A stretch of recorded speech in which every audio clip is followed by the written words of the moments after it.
Halloween Kills trailer reaction. I guess it's a trailer. It's actually called Halloween Kills Trick or Treat trailer, which is it's very that's interesting. Trick or Treat. It's a TV spot. TV spot, I should say. A lot of people have reacted to this thing. I've seen that certain channels have reacted to it, so I was gonna go ahead and give it a shot. I'm curious to see what it is, and I think we're also going to be talking about in this video some of the reviews that are coming out for Halloween Kills. I'm obviously not going to jump on over and read them all because I think thankfully we watched the movie's live stream the other day, and they said they're like some people are like heavy spoiling it in some places, which I don't know why the hell you would do that, but let's go ahead and watch this trailer because this comes out in like literally 2 to 3 weeks from now, so. I mean, the excitement is very much there for me. So without further ado, let's go ahead and watch this TV spot, and then we'll talk about some of the reviews that are coming out. So 3, 2, 1, now.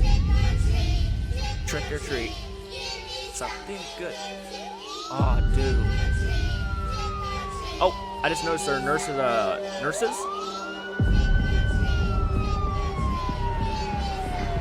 Oh my god, it goes well. Oh, let him take his mask off and see the life leave his eyes. Ooh! Holy shit! They're really trying to get his mask off. Like, I know they get his mask off in the movie, that's obvious, but like, wow. I mean, well, of course, I was sitting here assuming it was like going to be an easy task to take Michael Myers' mask off. Oh god, obviously not. No, she's ripping at it. Oh, dude, I already have a feeling that this ain't a spoiler. This is just obviously me just kind of predicting or just guessing. Is that we're gonna lose quite a few characters in this movie? Yeah, that might be an understatement, but we're gonna lose quite a few characters. I think we're obviously I mean, the way they're showing this movie, I don't know who rips the mask off. I don't know who's going to die trying to fight off Myers. I'm not sure what's going to happen. But this movie is going to be so fucking nuts and so crazy. I don't know what's going to happen throughout the entire movie. And the first Halloween 2018 film did a really good job on killing off characters you probably didn't expect to die. I mean, I for sure thought, the boyfriend was going to die in the last one, but he didn't, which was surprising. I didn't expect the babysitter. Well, I kind of did expect the babysitter to die. I really wanted her to live because I actually really liked her character quite a bit. I forget her name. The blonde girl who gets killed by Myers while she's babysitting. So I mean, this movie. It's not gonna care. It's not gonna care. It's gonna Walking Dead it. You know what I mean? Every character that you probably cared about is probably gonna die in this movie. They're really hinting at this is Myers' biggest transformation movie where he's literally just going to be on a killing spree. And I actually made a fan film teaser, which I made a fan-made teaser for Halloween Kills the other day because I was bored and I wanted to make some. And I thought what summed up Halloween Kills perfectly was the line in the first Halloween film where Sheriff Brackett and Loomis are standing outside of the abandoned Myers house and they're talking about the shape and what Myers really is. And then Loomis goes ahead and says, death has come to your little town, Sheriff. You can either ignore it or help me defeat it. And the sheriff goes and says, Doctor, you know what Haddonfield is? Kids, families, all lined up on these streets. You're telling me they're lined up for a slaughterhouse. And he says, they could be. And I think that sums up Halloween Kills probably the best. It's like that's exactly what Loomis thought was going to happen, and that's exactly what's happening now. He knew it would have happened if Myers got away, and regardless of what you think of what would have happened back in 1978 to now, like if Myers was like more younger, he would have been more energetic. I mean, overall, this man is not a human. He's a supernatural entity, and he's a force of nature. And no matter what you do, he is still going to have the same amount of damage done to you as the last movie. So like. Really, really crazy stuff when you sit back and think about it, and that they're really just building upon what was already just amazing about the first 1978 Halloween film. They're doing it in such a way that actually works very well. I think, yes, this would probably have happened if Myers wasn't stopped back in 1978. This probably would have been what would have happened to Haddonfield, is that the whole town would eventually went after him, but overall costed so many lives because there's no way of stopping this thing.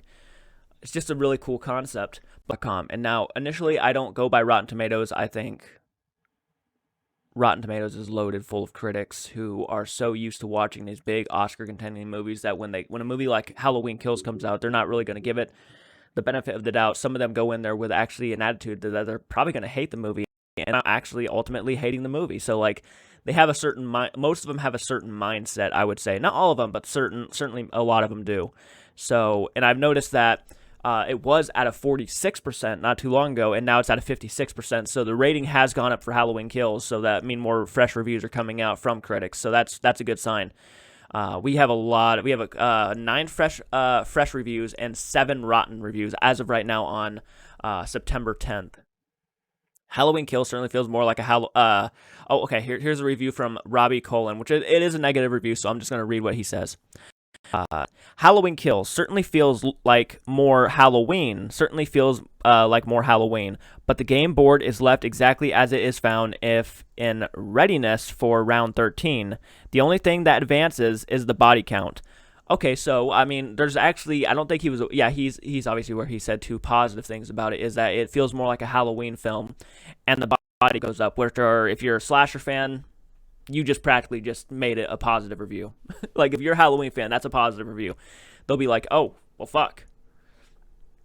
Let's read a positive one. Competent and generally pretty entertaining. Well, that's a highlight. I mean, I don't care how entertaining it is. That's a good thing right there. I like that.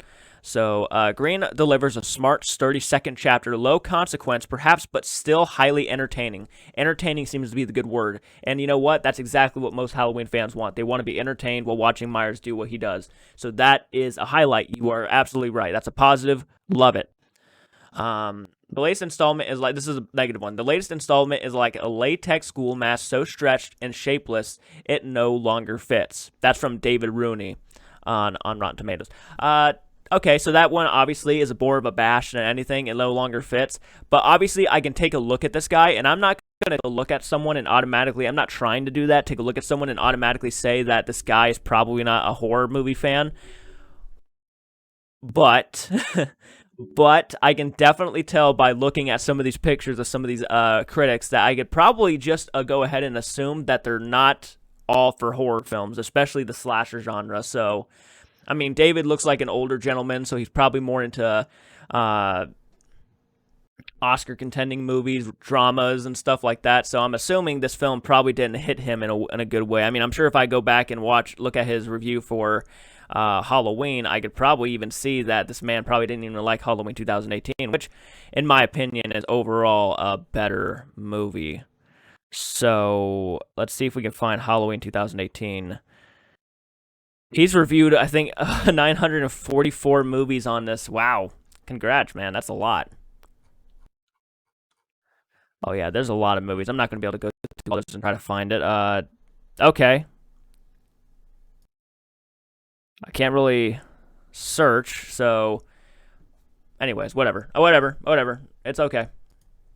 Anyways, he might have liked it, I don't know, but like I can probably guarantee this guy probably did not like Halloween 2018, and that could be said for a lot of people. You know, you don't have to go to a movie expecting to, like, that's their right. You know, if they don't like the movie, they don't like Halloween franchise, that's their right. They don't have to go see it. In my opinion, though, it's not great for the movie when you have somebody who's already on a specific mindset not to like a certain movie, and these people get paid so I would love to have a job like these guys. They get paid so much money to be as professional as possible and give a movie a great review. No, they're not just basing it on their own personal factors. They have to base it on just whether the movie does a good job at doing what it's doing for the film itself, the writing, the direction. It has to look at he or she has to look at all of that stuff. So I understand that not every critic is going to love Halloween Kills, and that's just the overall bottom line.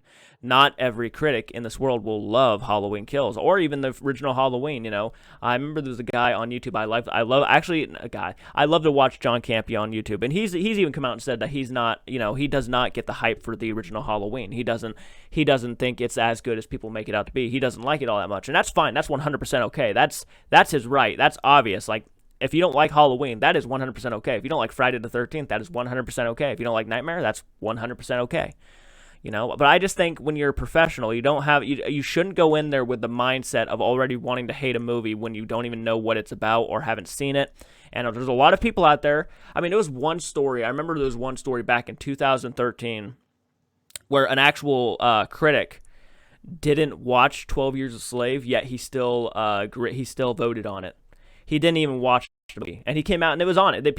It was everywhere. Like, he did not. He gets paid probably thousands upon thousands, if not millions of dollars. How much a critic makes? Probably not millions, but still, to just watch a movie, and he didn't even watch it, and he just gave it the benefit of the doubt. Like, that's crazy.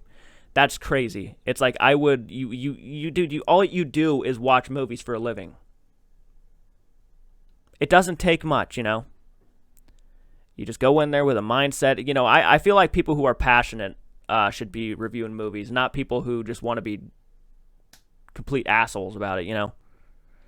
People who are passionate about film, the general overall concept of film, should be the ones reviewing movies. But anyways, those were a couple of the reviews that came out for Halloween. I read a couple of positive ones, a couple of negative ones. But guys, let me know your opinions down below. What did you guys think of that teaser trailer? And if I had to say what it reminded me of, it kind of reminded me of the 2018 Halloween film, the TV spot where there's like that chant going on, you know. We are Haddonfield, couldn't be prouder. If we can't hear us, we'll yell a little louder. And they kept repeating it throughout the trailer. That's what it kind of felt like with this one, but obviously more Halloween-ish, not more Haddonfield, just more Halloween, the season. So, really liked it. Guys, comment down below, let me know your thoughts. Of course, if you like this type of content, be sure to hit the like button, subscribe, and share. We post as often as we can. We keep it retro while we do it, and we enjoy doing it. So, until next time, movie friends, keep it retro, and I'll check you guys out in the next video.